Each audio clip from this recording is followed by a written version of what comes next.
Hi guys, welcome back, and hello if you are new. I hope all of you have had a fantastic week so far. As you can see, I'm no longer wearing my hat because I finally had a haircut yesterday. It was very long overdue and I looked like Stig of the Dump.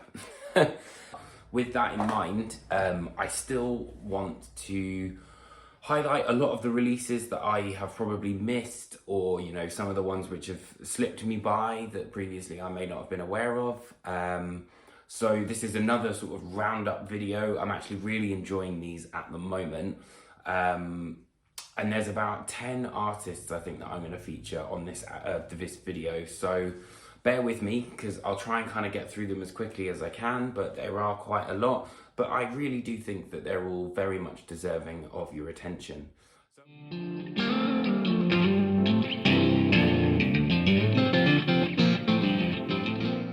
So if you're not familiar with Polyphia, they are a band which play very technically demanding music. It's quite progressive. It's, I would say, instrumental, but there's a lot of guest vocal appearances that are on this album, which is one of the reasons I really enjoyed it. But yeah, it's kind of, I would say that this is very much kind of virtuoso music. Every single person in this band are incredible at their respective instrument. So where normally I think you would think guitar takes center stage in Polyphia, I really don't think that's the case. There's a lot to do with the idea of the beats behind it. So that brings, drums and bass into the equation. But then guitar is also obviously very important because it has that sense of melody.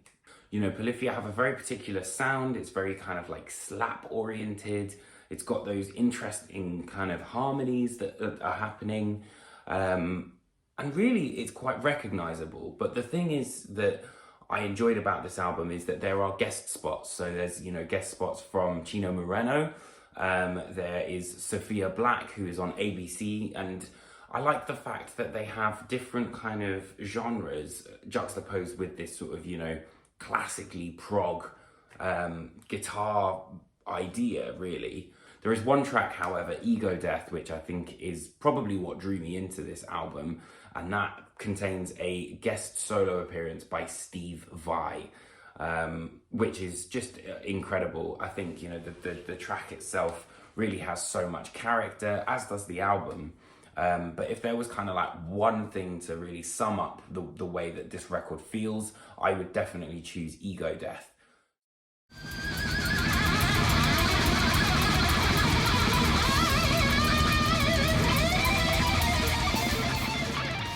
So if you're not familiar with Worm, they are a band that was signed by 20 Buck Spin and released that label's best-selling album of 2021. And Blue Nothing is kind of very much an addendum of where Foreverglade kind of left off, I guess. And there are tracks on here, like the actual title track, Blue Nothing, which was at one time going to be the closing track for Foreverglade. This is the first record to feature a new guitarist as well, who is also in a band called Atramentus, an absolutely fantastic band. I think it's really exciting, to be honest, because it just shows what this band are capable of. In terms of sound, this particular release, I think, sounds like Death meets Cradle of Filth, and then you threw the guitarists into a dungeon and they bumped into Steve Vai and John Petrucci. The level of guitar work here is absolutely exceptional. Really interesting. Probably the best EP I've heard this year. And something that I'm very excited to see what the next chapter of Worm's story is going to be now that the doors are kind of closed on these Foreverglade sessions.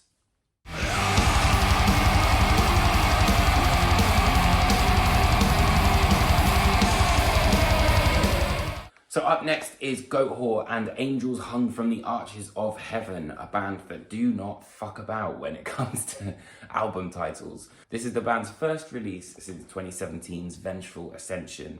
Now, that record I absolutely loved. There were some really killer riffs on there. And really, Goatwhore, that's kind of their bread and butter. This album isn't exactly reinventing the wheel when it comes to Goatwhore, but it's just more of those absolutely savage riffs. However, this is the first album to feature new bassist T.A. Coleman, and I still can't believe that this band have been going for 25 years. But they've got some amazing tracks on this album, and if you were a fan of Goatwhore, you know, Carving Out the Eyes of God, Apocalyptic Havoc, those kind of classic songs, you'll absolutely love what they've put on display here. It's just more of the same. I absolutely love it. Can't really go wrong with Goatwhore.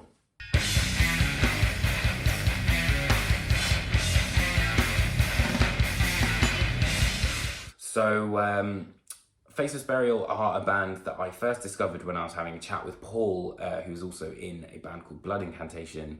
And he was the one who said, man, this is like one of my favorite albums of this year.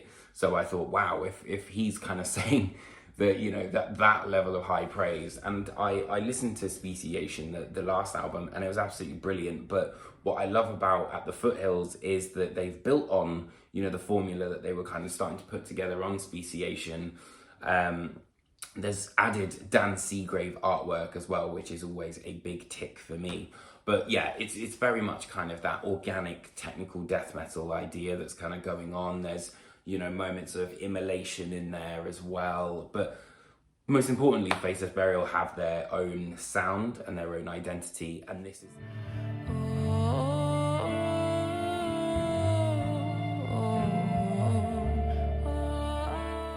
Slowing things down slightly now as I move into A.A. Williams and her album As the Moon Rests.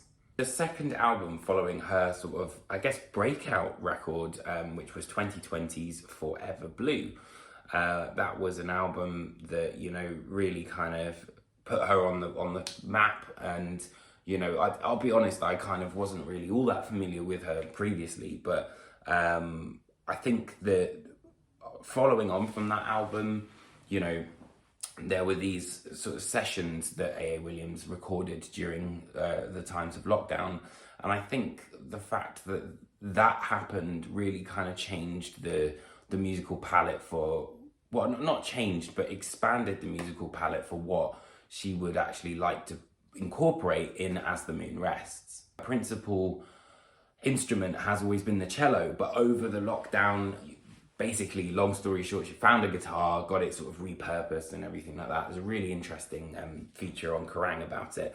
And, you know, became more sort of driven to learn guitar and, you know, create music that's based around the guitar. And you can definitely see that on As the Moon Rests. There's a lot more sort of like push and pull. The dynamics have gotten a bit sort of darker, but also, you know, a bit lighter.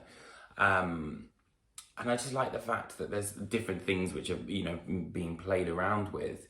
I also feel like it's a bit heavier as well, which was pretty cool. But in all truth, I'm still kind of, you know, gestating with it, kind of really getting into it. But that's something that's really, really surprised me, that's been released recently.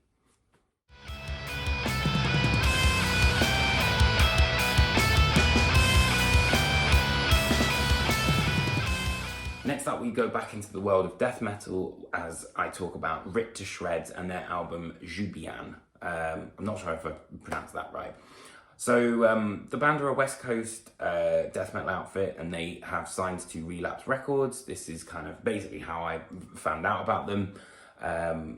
And the record was entirely produced, mixed and mastered by Andrew Lee, who is also the guitarist and vocalist of the band. But one of the things that really interested me is the fact that the band really want to be a driving force behind American-born Chinese having a voice in the world of extreme metal, which I thought was really, really interesting. And I like the fact that that's kind of, you know, the main sort of reference point for a lot of the inspiration behind, you know, the topics that the album discusses, and it's even down to the artwork as well, which is a representation of, I think it was a Thai god or goddess. I'm not sure if I've got that right.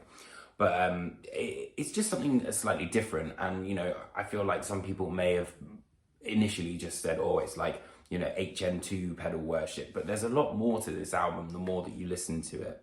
Sun Moon Holy Cult, for example, is a really interesting song. It's the longest track on the album, and it also comes as a part of the previous series, which I've yet to listen to, but I thought this was a really, really great great sounding album, really sort of engaging, and something, you know, that's definitely hopefully gonna raise the profile of American-born Chinese extreme metal people.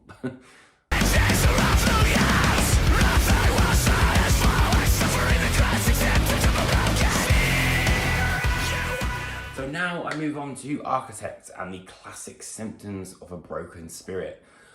So I'll be honest, this is a weird one for me. I love Architects. I absolutely love Architects and have done for many, many years. And you guys know how much I enjoyed For Those That Wish to Exist. It ended up in my Albums of the Year list. It was really, really fantastic. But there's something I'm not quite getting with this one. And I think it's because I'm still in the world of For Those That Wish to Exist. And don't get me wrong, there are tracks on here which are bangers. You know, I think Tear Gas is really great, When We Were Young, Doom Scrolling, Be Very Afraid. There's also the return of the bleh on Spit Out the Bone. And then, you know, Be Very Afraid itself is one of the heaviest songs that Architects have written in quite a long time. But there's just some bits that don't quite hit the mark with me. But it's not that I'm saying it's a bad album. It's just, I think that because For Those That Wish to Exist was so kind of like, wow, this is very different, I'm still kind of in that mindset, I think. And maybe I'm not kind of ready to get on board with this kind of Architect sound. But, you know, I listened to a really great interview with Dan Carter, and Sam was really, really sort of open about everything. And, you know, at the end of the day, we have to remember that this is a totally different band, you know, from when the band started out, for obvious reasons. And, you know, the fact that they are carrying on, I think, is commendable. And this is, you know, people evolve, people change, and that's okay. And maybe it's not going to be, you know, the album I love more than anything in the world, but it's got some great tunes on it, and, you know, it's interesting to see the band sort of flexing that heavier muscle as well. So give it a listen, see what you think, and yeah, let me know in the comments.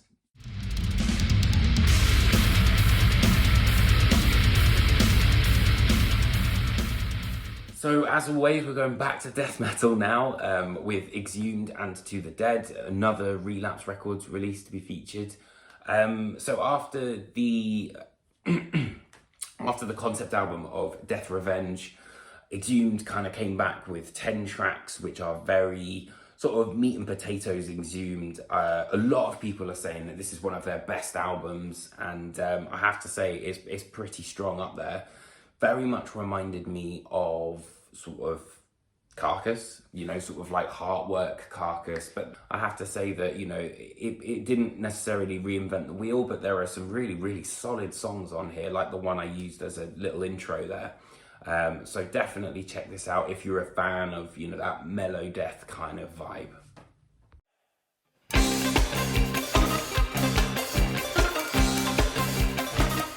And that brings me to God Alone and their album ETC or Etc.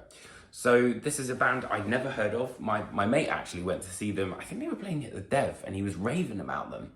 And then I saw that they got signed to Prosthetic Records. So obviously had to check them out, see what all the fuss was about. And they're a really interesting band. They come from Cork in Ireland, and they kind of bring together moments of prog, post-rock, a bit of mathcore in there as well. There were some moments where I was like, oh, this is a bit like Dillinger-y kind of. I mean, I feel like it's always a bit of a cop-out to say that, but, you know, kind of atonal melodies, lots of different kind of time signatures and things like that. But it also builds quite a lot, and it, you know, relies on that sense of momentum gathering to kind of expunge that big sort of climax, I guess. But very interesting band. Initially, I was kind of a bit put off by the production, but this is basically their debut from Prosthetic, so you can't exactly, you know, argue too much with that. But very interesting, and definitely one to give a listen to if you're a fan of the proggy sort of post-rock stuff. Tonight he stops and kills on the streets of Haddonfield, giving him and scream. So closing off this chapter is Wednesday 13 and their album Horrifier. So if there was ever anyone that you would rely on to make sure that Halloween was as metal as possible, it's Wednesday 13. And speaking of Halloween, what I really like about Wednesday and also this album is that he always has a huge, love of horror. And I love horror so much, man. And on this album, there are two songs in particular which actually directly reference horror movies. One is Return to Haddonfield, as you can imagine, references Halloween. And then one is about Christine as well, the Stephen King car that, tries to kill people. But I like the fact that that's kind of, horror's his playground, so to speak. But there's also moments which are a more somber, like On the Other Side, which is a track which is about the death of his mother, but also Joey Jordison, who he used to play Murder Dolls with. And you can hear him at quite an emotionally vulnerable state, I think. Sonically, it's very much kind of classic Wednesday 13, big chunky riffs. The Return to Haddonfield song in particular has got an amazing vocal hook, and that lead guitar melody is really cool. Sides Out as well, I thought was really weird because it reminded me of like Gojira in a way. I think maybe it was because of the guitar tone or, the sort of like wheel that's kind of been put in there. But yeah, very solid album, kind of a straight four to the floor riffs, but some really cool little surprises there. So one to spin for Halloween for sure. So I hope you guys enjoyed this selection of albums that I might have missed. Let me know what else I've missed, because I'm sure there's 1,000 other ones in the comments underneath me. And if you did enjoy this video, please make sure to like and subscribe, and I will see you guys very soon for another video. Take care, my friends.